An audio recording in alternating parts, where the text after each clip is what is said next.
Welcome to Two Sports Overtime. That's Joey DiBardino. I'm Kayler Smith, and we have officially made it through the 2025-26 college football season, and what a finale it was on Monday night in the championship game between Miami and Indiana. We had a little local tie on the sidelines at that game, but once again, we are just having some thrilling basketball to talk about. We can't wait to talk about those updates later in the show, but we'll start it off with the conclusion of the college football season, where top-ranked Indiana finished off its perfect season, 16-0, and national champions after beating 10-seed Miami 27-21 on Monday. I was going to say that deserves an applause if I can find it. They switched this around so much. Well, it's in there. Good for the Indiana Hoosiers. That's a big deal.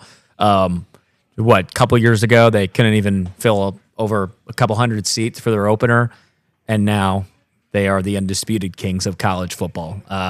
This is what sports is all about, too. When you get a story like this, kind of, rags to riches, just a turnaround, a comeback like this, for a program that, maybe was essentially just kind of, even maybe by the own university, kind of, just, hey, we'll just ride with basketball here at Indiana. We're okay with football not being good at, they bring in Kirk Cignetti, and he completely changes that mindset of, we're gonna dig out of this hole that this program has been in for all these years. I mean, formerly one of the losingest programs in all of college football. Now I think it was. Yeah, it was for a long time. All right, it still technically is still considered that, but now they have national champion on their name, and that nobody can take that away from them. And it was an exciting one too. I know both of us were watching that game very intently, obviously because of our local connection. Congratulations to 2003 Piqua alum, Indiana defensive coordinator Bryant Haynes. What an effort from that Hoosiers defense. How about a 10-0 shutout in that first half? 69 total yards of offense from Miami, the fewest in a CFP national championship game ever. And the real kicker was fantastic. Only 3 converted third downs for the Miami offense, and that was huge throughout the game. So his stock just went up, but I have a feeling they're going to want to make sure he comes back, extends his contract as well. So congratulations to him. And he's been along the ride with Kirk Cignetti for quite some time. They've coached together now at 4 different schools. Pretty and he impressive. Came over to Indiana from JMU with Kirk Cignetti. So he's been along for kind of the whole progression and the build up to reaching the mountaintop at Indiana. Really? Yeah. And second season with the Hoosiers, and you help deliver a national title. So super cool. I know the entire, Piqua Indians football community and, that town as well, probably, just beaming with elation for him. And I'm hoping there's going to be some sort of homecoming celebration that we are definitely going to get to be at and, get to talk to him once again. But, we heard from him earlier this week leading up to the national championship. You ran that from his soundbite, when he just got so excited to talk about his roots of Piqua. And then on Monday, right before the national championship, I got a chance to go talk to Bill Neese, the Piqua coach, who was, of course, coaching him back in the early 2000s. And just so much pride for a guy like that who, is at the height of his career at this point and, still takes the time to be able to reflect and, give credit to his hometown and, his old coach. Super cool. He was glowing, too, when the reporter asked him a question about Piqua. He just kind of went about the press conference, probably as any normal press conference, and very straightforward answers, very thoughtful answers all throughout. But the look on his face when he started being asked about Piqua, he started glowing. He was smiling ear to ear, and he was all locked in on the question, and they gave the most long, thoughtful answer, and it was just really cool to see how much, obviously, his hometown still means to him. 100%. And obviously, his hometown is very proud of him now, too. Even if it was, they took down the Buckeyes along the way, and it's a Buckeyes conference rival. Yeah. Piqua is still proud of There's a lot of Buckeye fans up there in Piqua, too, but they were Indiana Hoosiers fans for this run for sure. So, super cool to see. Congratulations to him. Like I mentioned, we're going to hope to get in touch with him after the celebration eventually winds down. I mean, heck, they could still be partying on the streets of Bloomington. Do you see those drone shots from from Monday night. Unbelievable. Yeah, awesome. It'll be Wednesday now. So if there's still hey, I mean, might as well. You won a national championship. Partied up into Wednesday. But yeah, so congratulations to them. Congratulations to Indiana Hoosiers. The Ohio State, at least for you Buckeye fans listening in, you could say you lost to the eventual national champion. And at least played them really the closest out of really anybody. Yeah. So at least that's encouraging. But yeah, pretty. Let's look back. Yeah. So some of these margins are crazy. Dominated. 6-point margin on Monday night in the national championship. If my math is right here, 33-point margin over Oregon, 35-point margin over Bama, 3-point margin over Ohio State. And the only other closest one was Penn State, also 3 points earlier in the season. So, yeah. How close was that Oregon game? Which one? The playoff one. I just said it. Yeah. 33. The one where they destroyed them. Yeah. Gosh, that game was unbelievable. It was like 45-7. It wasn't even halftime yet or something like that. So, yeah. Sheer domination. Outside of Penn State, Ohio State played Indiana the closest this season, and it was in the Big Ten championship game. And that's kind of what the first half feel of the national championship was like, too. Nobody could really get anything going offensively. Nobody could get in a rhythm. There was a doinked kick. It's just all the makings of what felt like was going to be a repeat of the Big Ten championship, just like a slugfest. But finally, they opened it up in the second half, and it was that punt return or a punt block return for a touchdown that all the energy that woke me up. I was starting to lull off, and that got me back invested in the game. Yeah, and credit to Miami too. They responded, making it close, putting the pressure on Indiana, but they just, they did enough. And Mendoza just, showing why he deserved to have won the Heisman, showing why he deserves now to be the number one pick in the 2026 NFL draft, just putting the team on his back. That run, if you go back and if you go on social media and you look what the crowd was doing in Assembly Hall, watching him up in the big screen, that was just electric stuff. The tier of the crowd roar from getting the first down to breaking that next tackle and then to getting in, it's special stuff. He could not be denied, and neither could the Hoosiers all year long. You got to make a statue of him diving in, right? Like that's as good of a shot as it gets. But yeah, so super cool. First 16-0 season since an 1894 Yale Bulldogs. Been just a bit. And now, of course, good for the Big Ten, though, obviously, overall. If you're still a fan of Ohio State, I know you'd much rather have seen the Buckeyes, repeat, but not that you would want to have seen Michigan win a couple years ago. Right. But 3 years in a row now, the national champion has come out of the Big Ten, and 2 of which were undefeated seasons. Michigan 15-0, Ohio State 14-2, and then obviously Indiana 16-0. So pretty cool sign of the changing times of a new kind of modern era of this transfer portal, NIL, college football time we're living in. Big Ten kind of back on top. No SEC teams anywhere to be found. So pretty exciting and good for the Big Ten. But another exciting college football season in the books, and what we're like 220 some days away now. So the countdown begins again. All right. Well, sticking with football here, we will switch gears to kind of what's going on in the NFL. It's kind of the off season.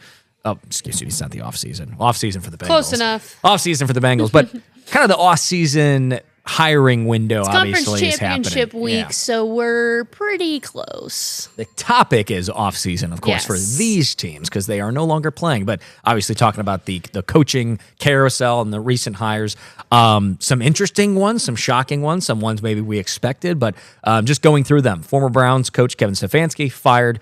Rehired very quickly as well by the Falcons. But the quickest one, which we both kind of talked about, was the Ravens getting rid of John Harbaugh, Super Bowl winning head coach John Harbaugh, hired incredibly quick by the New York Giants. You mentioned there was, one interview, I think, in that entire stretch? He interviewed with the Falcons first. Right. And then...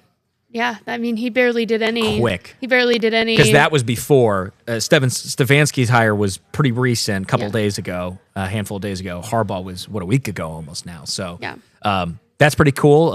If you're a Giants fan, you got to be excited about that. It seems like that was because that was what he wanted. Right. He had his pick. We talked about how last weekend he was kind of spending the weekend watching film of some of the rookie quarterbacks for the open teams that had head coaching vacancies.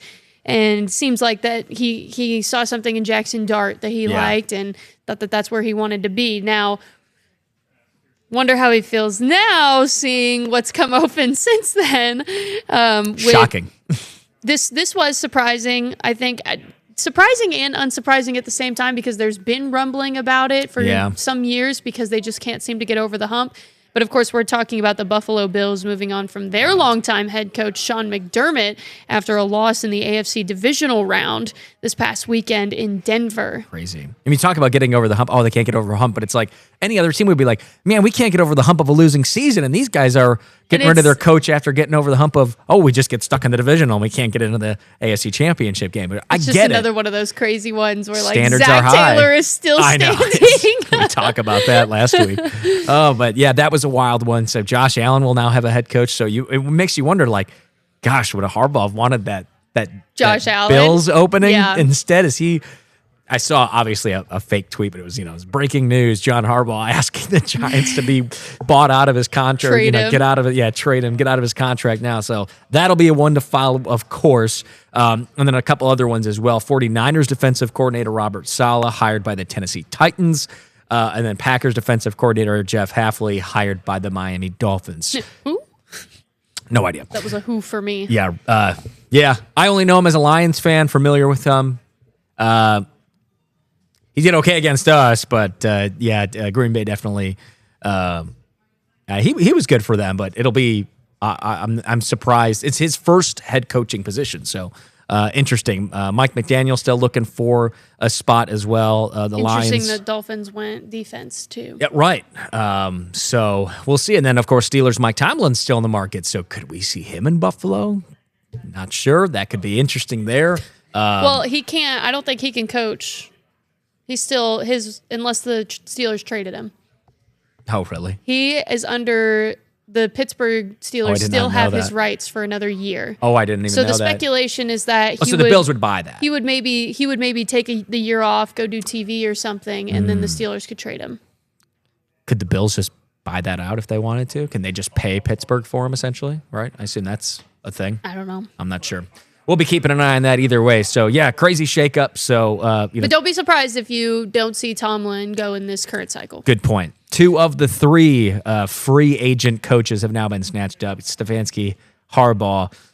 So now we'll see what happens with Tomlin, as we mentioned, and then Zach Taylor coming back for the Bengals in 2026. So we'll be kind of following that kind of as we progress. And then before we take a quick break here, moving to college hoops, kind of a shocking bit of news in terms of the high school scope happening over the weekend. The Wayne Star wideout, Jameer Brown, who we've been talking about really all winter, all fall, only because of, one, how talented he is. Of course, the future Ohio State commit, but his impact and delivering NIL to high school student athletes here in Ohio, him and his mom, suing the OHSAA and them going forward with the vote to do that. So he's been in the news big, but now transferring to Big Walnut High School in Columbus for his senior season. So about 30 miles north of Columbus. Yeah, we kind of lose a very talented local player. Obviously wish him the best. Hoping to speak to him soon as well for a sit-down interview talking about NIL and his future as a Buckeye. But definitely interesting. It's always sucky to see such a talent like that, leave, because every highlight we had of him was, how many Wayne games were you at where it's just like, man, this kid is unbelievable. So all of them. Yeah, exactly. Punt return, kickoff returns. Yeah, clearly. If there's anybody watching who has participated in commentary about this, I would just caution you in jumping to assumptions that this had anything to do with NIL. Right. Well, also, really quick, too, I think there are still people very confused about... High school is not pay to play like colleges. Right. And that's what everybody needs to know. Some of the comments on our posts were... It is truly name, image and likeness. Like, did Big Walnut give him more money?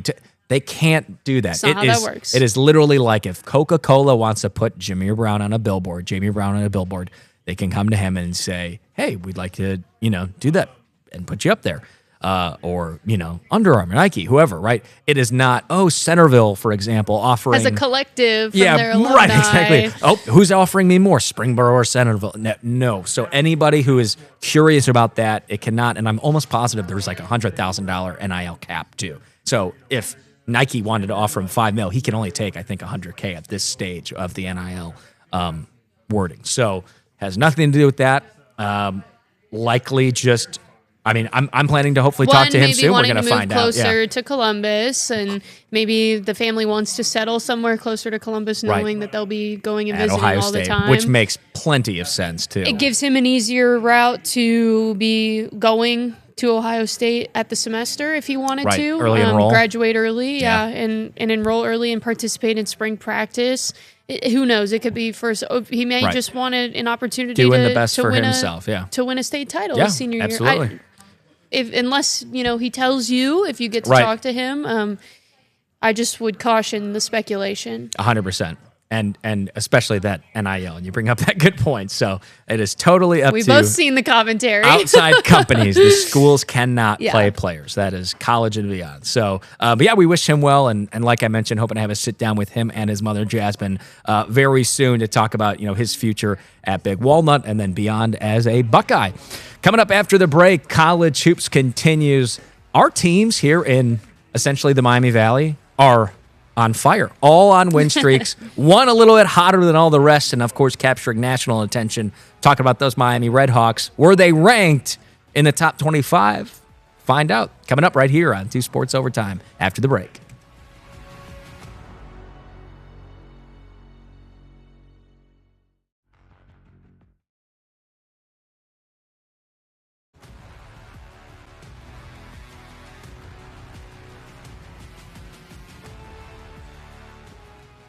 Welcome back to 2 Sports Overtime. We're going to switch gears to some hoops, and it's been a fun basketball season so far here in the Miami Valley and kind of reaching beyond into some of our other close fan bases. Dayton, still unbeaten in league play. Wright State on a roll. I don't think they're unbeaten because they had a couple 7-1 league games early in the season, oddly enough. But the Miami Redhawks... holy smokes, they just can't lose. And I knock on wood because at the time of this recording, we don't know the results of Kent State, the game against Kent State on Tuesday. But up until this point, barring what happens in Kent on Tuesday, they just can't lose. They are 19-0 after an absolutely thrilling win against Buffalo on Saturday. It's crazy what they've been doing. And this Rank the Redhawks movement, sweeping the nation, finally pays off. Ranked in the AP Top 25 poll for the first time since 1999. Wally Szczerbiak, MAC Player of the Year, leading the Redhawks to the MAC title and a Sweet 16 berth in the NCAA tournament. They were ranked number 25 in the nation. It's about time, 19-0, and it's just been the way they've been winning. I really don't understand the people that are upset about the fact that they're getting ranked. Who cares this early in the season? Exactly. I mean, seriously, in a 19, I don't care who they've played. If you're 19-0, you're 19-0. At this stage in the season, you deserve to, even if it's 25, have a number by your name because 100%. The rankings don't matter in all pop off. In all honesty, the rankings don't matter at this stage in the season. It's not until we get later in the season and we really know who these teams are that it really starts to matter. So the people that are upset about them being ranked, and it's more national people, not people here locally. Right, because they haven't played anybody from their 4th game of the year when they were playing. So was everybody else. So every other team was playing nobody, D2 schools. And they're one of 3 undefeated teams in the country. The other unbeaten team is the number 1 team in the country in Arizona and the number 7 team in Nebraska. Yep. They were, up until this ranking, were also just one of 3 still with those guys ranked, and they were unranked. It didn't make a whole lot of sense. So, AP voters finally decided to wake up and do the right thing and rank them. So, as you mentioned, an exciting overtime win over Buffalo. Ian Elmer hit the buzzer beater to send it to OT, and then Peter Suter, game winner, final seconds, similar fashion. Just a wild finish, and they just keep finding ways to win. And we'll see. Hopefully, they can make it 20-0. That's on would have already happened. But finally get into the top 25 and then lose and be right back out the next week. I said that. As much as I wonder if Travis Steele's like, man, I wish they'd rank us. If he's like, gosh, I hope they don't rank us just because I hope the guys just keep playing as this super underdog, kind of pissed off mentality of like this, they aren't going to rank us. Yeah. We're just going to keep beating everybody. And hopefully, not that it would get to their head on purpose, but just unintentionally, don't let that, of course, these guys are, they're college athletes and they know how to compete as well. But we'd like to obviously see 20-0 against the Golden Flashes. So hopefully come this time next week, we will be talking about another Miami win. And did they play again up until the time when we talk next? Well, I know that, this was going to be a brutal week for them. And I say brutal as in like Kent State and Buffalo back-to-back. Those are two of the top contenders not named Miami in the MAC, and I'm not named Ohio either. So having these two back-to-back was really going to be kind of a prove-it moment for them. Mm-hmm. So this game on Tuesday, it's no cupcake. And like I said, we don't know the result of it right now as we're recording this and when you're going to be seeing this. But by the time that this airs, the viewers will know the outcome. And next week, it will be, depending on when we record our show, they play on Tuesday night against UMass at 9 o'clock. So they have the weekend off. Have the weekend off. So, best we could potentially have of this recording is 20-0, but it could be 21-0 if we record it on Tuesday night. So we'll find out about the Red Hawks, and now we'll switch gears to a little bit closer here in our own backyard of our two more hyper-local teams, but we've been, we're going to continue to follow the Red Hawks just as much as the rest. So Dayton looking pretty good too, coming off another thrilling win, getting it done at home against Loyola. And Kayler, you were at this one and saw quite the second half surge. Flyers turned it on in that second half. Yeah, it was a tight game, only leading by 1 at the half. And I think everybody was kind of like, okay, guys, why are we playing with our food again? Because this is what they did when they were in Chicago for the first time that they played each other. But then everybody just came out of the locker room, I think, with a new sense of urgency and energy and really turned it on in the second half. It was a 3 barrage between Javon Bennett and Deshane Montgomery. Neither of them had scored a ton up until the second half. And all of a sudden, Montgomery starts flying off the handle.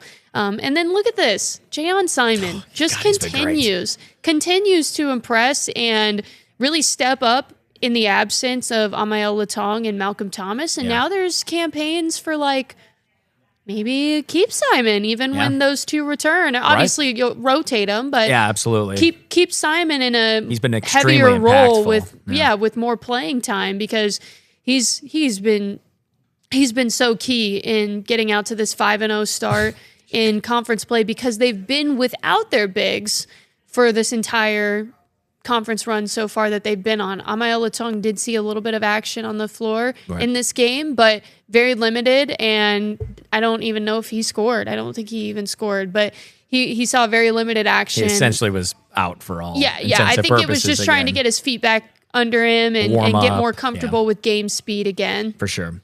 So pretty good for the Flyers. Good to see them kind of rolling. As you mentioned, 5-0 in the A-10, 14-4 overall. Of course, all those wins have been in a row, so it is a 5-game win streak for the Flyers. And then kind of a similar boat. We won't know yet what Dayton is doing. They would be playing as this would be running. They'd essentially be playing, or the game would be just ending. They're playing LaSalle tonight. That would have tipped off already at 6:30. Explorers were 6-13 overall and 2-4 entering against the Flyers. So Dayton got to go back on the road and try to get one done. So, and before we wrap up, we got one more shout out, and it is the Wright State Raiders. Kayler, why don't you go through them while I pull up some video. Yeah, Wright State is also on a roll. It's just all we talk about is these win streaks. It's great. The Raiders have gotten off to a 7-game win streak, matching their longest since the 2022 season when the Raiders won their first ever NCAA tournament game in the first 4 at UD Arena. A little throwback there. What a fun moment for Raider fans to be able to see a tournament game in their hometown for their hometown team. But yeah, so they're coming off a 93-83 win over Youngstown State on Thursday, which is doubly impressive because they lost to Youngstown. Got the revenge. I have such a hard time saying Youngstown. Youngstown State earlier this season. Penguins. Yeah, I struggle with that one for some reason. But they anyways, the point being they lost to them on the road earlier this season. So impressive that they were able to get it back. And, wow, look at that. That was a nice block. Yeah, Andre Holden gives up the pass there. Bad pass, picked off. Says, you know what? I'm not going to let that happen. Runs them down, blocks him off the glass. He's been something. And I think Kellen Pickett, their number 4, was just named Horizon League Freshman of the Week for the third straight week. So they're on a roll, 7 straight wins, going for 8. That would then surpass their most recent win streak, as you mentioned, during the 2021-22 season. The last was in 2020, COVID year. They won 9 in a row. So that's the next tier of consecutive wins that they would be next chasing. And they are also playing tonight, Wednesday, second leg of the 3-game homestand at the Nutter Center against 6-14 overall and 2-7 league play Cleveland State Vikings. So kind of a favorable matchup for both the Flyers and the Raiders. However, Redhawks kind of have another tough one. So, but obviously, just what a turnaround from the way that this season started for Wright State. It was kind of win-loss until they really reached. It's about the new year, probably, is when kind of things took a turn. They got their winter break, got their legs back under them, and they've come out firing. Yeah. And where things stand right now, with all 3 teams undefeated in conference play, like, it's not. I don't want to speak too soon or out of turn, but it wouldn't be out of the realm of possibilities to have at least one, if not maximum, all 3 in March. God. There goes our March. It'd be super cool for us, obviously, to get a chance to cover Miami, Dayton, and Wright State. Wright State would certainly have to win. Have to be the an Horizon automatic League. bid. Correct. Dayton could get an at-large if they maybe went undefeated in the A10 and then lost in the championship or something. Yeah, made a deep run in the A10 tournament. Miami, though, has the best chance at this juncture to get 100%. An at-large. Yeah. Again, we still have about a month left in the regular season to sort all that out, so we won't get too ahead of ourselves, but it's just something to keep an eye on. That it's going to creep up. It's something that could happen, so we'll just keep an eye on it. Absolutely. Well, that does it for another edition of 2 Sports Overtime. Thank you for joining us. Kayler Smith, Joey DiBardino. We'll see you next week, hopefully talking about all 3 of these guys with more wins under their belts. Until then, have a good one. We'll see you next time on 2 Sports Overtime.